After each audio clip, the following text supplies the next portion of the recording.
अब आते हैं क्वेश्चन नंबर 7 की ओर। इसमें बोल रहा है कि सिद्ध कीजिए कि एक समचतुर्भुज के भुजाओं के वर्गों का योग उसके विकर्ण के वर्गों के योग के बराबर होता है। तो चलिए इसको हम समझते हैं चित्र से। क्वेश्चन नंबर है 7। तो यहाँ पर एक ABCD समचतुर्भुज दिया गया है। तो इसमें क्या बोल रहा है कि ABCD एक समचतुर्भुज है जिसका विकर्ण AC तथा BD है। इसका विकर्ण क्या है? AC और BD। जब हम कोने से कोने यानी शीर्ष से शीर्ष को मिलाते हैं तो क्या बनता है? विकर्ण। तो यहाँ पर कोना से कोना जो मिला हुआ है यही हो गया विकर्ण, यानी AC और BD क्या हो गया? विकर्ण। तो हमें सिद्ध क्या करना है कि समचतुर्भुज के भुजाओं के वर्गों का योग। समचतुर्भुज का भुजा क्या है? AB, BC, CD, AD। इनके वर्गों का योग, वर्ग का मतलब स्क्वायर और योग का मतलब जोड़। तो इनके वर्गों का योग इनके विकर्ण के वर्गों के योग के बराबर होता है। इनके यानी AB का स्क्वायर जोड़ BC का स्क्वायर जोड़ CD का स्क्वायर जोड़ AD का स्क्वायर। इनके भुजा के वर्गों का योग बराबर किसका होगा? विकर्ण का। विकर्ण यानी AC के स्क्वायर और जोड़ का BD का स्क्वायर जोड़ का BD का स्क्वायर, यानी विकर्ण के वर्गों के योग के बराबर होता है। ये चीज़ हमें प्रूव करना है कि भुजा के वर्गों का योग और विकर्ण के वर्गों का योग ये दोनों क्या होगा? बराबर होगा। चलिए करते हैं, काफ़ी आसान है। तो हम जानते हैं कि समचतुर्भुज में भुजा की लंबाई क्या होती है। यहाँ से हम लिख लेंगे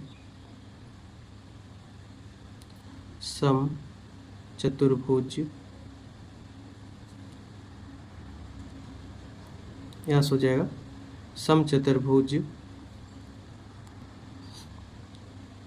समचतुर्भुज में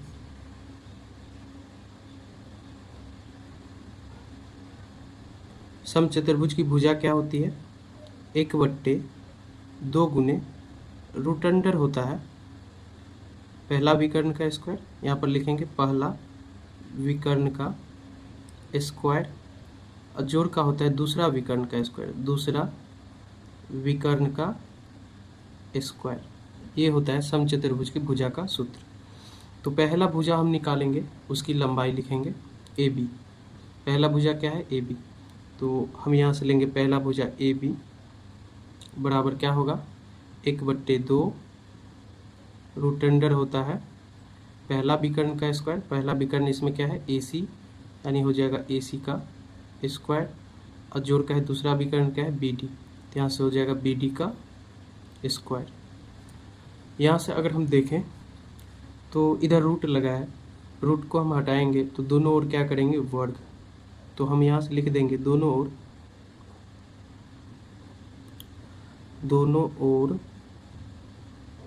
वर्ग करने पर, यदि हम दोनों ओर वर्ग करते हैं ये इसका AB का वर्ग क्या हो जाएगा? AB का स्क्वायर। 1/2 का स्क्वायर क्या होगा? 1 का स्क्वायर 1 और 2 का स्क्वायर क्या होगा? 2 दूनी 4। अब वर्ग करेंगे तो रूट क्या हो जाएगा? हट जाएगा। तो बचेगा क्या? AC का स्क्वायर और जोड़ का है BD का, जोड़ है BD का स्क्वायर, तो ये हो गया BD का स्क्वायर। यहाँ से ये बच गया। तो यहाँ से पहला भुजा कितना आया है? AB का स्क्वायर आया है 1/2 इंटू AC का स्क्वायर और जोड़ का BD का स्क्वायर। ये जो आया है इसको हम समीकरण 1 मान लेंगे। अब हम जानते हैं कि समचतुर्भुज में सभी भुजा क्या होती हैं? समान होती हैं। तो एक भुजा का आया है इतना तो दूसरा भुजा का भी इतना ही आएगा, तीसरा भुजा का भी इतना ही, चौथा का भी क्या होगा? इतना ही। तो हम यहाँ से लिख सकते हैं इसी प्रकार दूसरा भुजा हम लेंगे, यहाँ से AB हो गया, अब BC लेंगे, फिर CD लेंगे और उसी प्रकार AD लेंगे। तो डायरेक्ट अब हम लिख देंगे AB का जितना आया है उसी प्रकार BC का भी आएगा, यहाँ से हम लेंगे। इसी प्रकार BC का भी कितना आएगा? AB का स्क्वायर है तो BC का भी क्या होगा? स्क्वायर। क्या आएगा? इतना आएगा 1/4 इंटू AC का स्क्वायर जोड़ का है BD का स्क्वायर। इसको हम क्या करेंगे? समीकरण 2 मान लेंगे। उसी प्रकार तीसरा भुजा का भी आएगा। तीसरा भुजा है CD का स्क्वायर का आएगा 1/4 इंटू AC का स्क्वायर जोड़ का है BD का स्क्वायर। इसको हम क्या करेंगे, समीकरण 3 मान लेंगे। फिर उसी प्रकार चौथा AD का है, चौथा है AD, तो AD का क्या होगा, स्क्वायर होगा।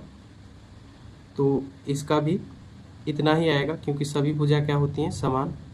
तो जिस प्रकार एक भुजा का वर्ग का आया था उसी प्रकार तीनों भुजा के वर्ग का भी क्या आएगा, इतना ही आएगा।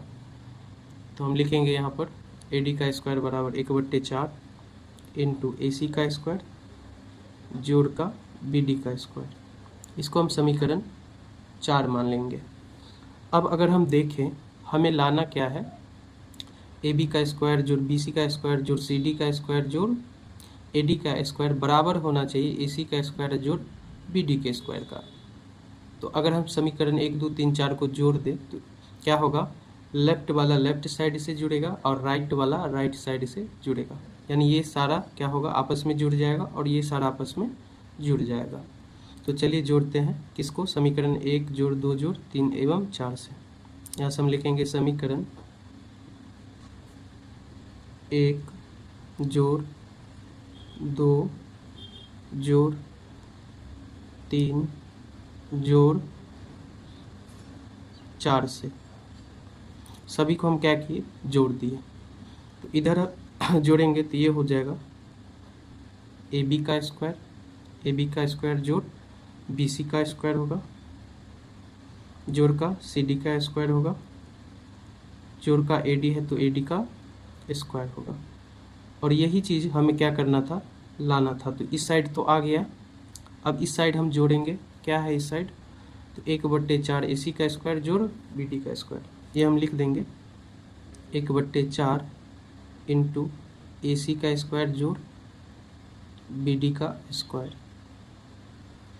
फिर जोड़ में है 1/4 AC का स्क्वायर जोड़ BD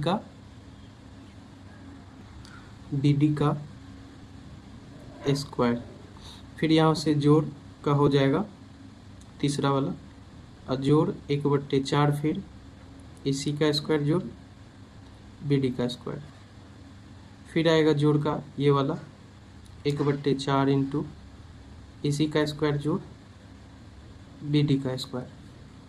तो ये चीज़ हम 4 बार लिख देंगे, इधर भी जोड़ का इधर भी जोड़ का। अब हम क्या करेंगे, यहाँ से लिखेंगे AB का स्क्वायर जोड़ का BC का स्क्वायर प्लस CD का स्क्वायर प्लस AD का स्क्वायर। यहाँ पर क्या है, 1/4 इसमें भी है, 1/4 इसमें भी, इसमें भी और इसमें भी। 1/4 को हम बाहर कर देते हैं, अंदर क्या बचेगा, अंदर बचेगा अब ये सारा का सारा जोड़ में बचेगा। तो 1 AC का स्क्वायर 2 AC 3 AC 4 AC सारा जोड़ में ही बचेगा। तो सबको हम जब जोड़ेंगे तो AC AC AC AC 4 AC का स्क्वायर बच जाएगा, और जोड़ का एक क्या बच जाएगा यहाँ से BD 1 2 3 4। अगर इन सभी BD को जोड़ दें तो क्या बचेगा, 4 BD का स्क्वायर। तो यहाँ से क्या आ गया, AB का स्क्वायर जोड़ BC का स्क्वायर जोड़ CD का स्क्वायर जोड़ AD का स्क्वायर बराबर, इन दोनों में 4 है तो 4 को हम क्या करेंगे, बाहर कर देंगे। तो बच जाएगा क्या, AC का स्क्वायर और जोड़ का BD का स्क्वायर, ये बच जाएगा। यहाँ से 4 से 4 क्या हो गया, कट गया। अब आया क्या, अब आया यहाँ से AB का स्क्वायर जोड़ BC का स्क्वायर जोड़ CD का स्क्वायर प्लस AD का स्क्वायर बराबर क्या आया, अब यही बचा AC का स्क्वायर और जोड़ का BD का स्क्वायर। तो यहाँ से क्या प्रमाणित हुआ है कि 4 भुजा के वर्गों का योग बराबर होता है विकर्णों के वर्गों के योग के बराबर होता है। यही चीज़ हमें प्रमाणित करना था। चलिए, आपको वीडियो अच्छा लगे तो चैनल को सब्सक्राइब कीजिए, वीडियो को लाइक कीजिए।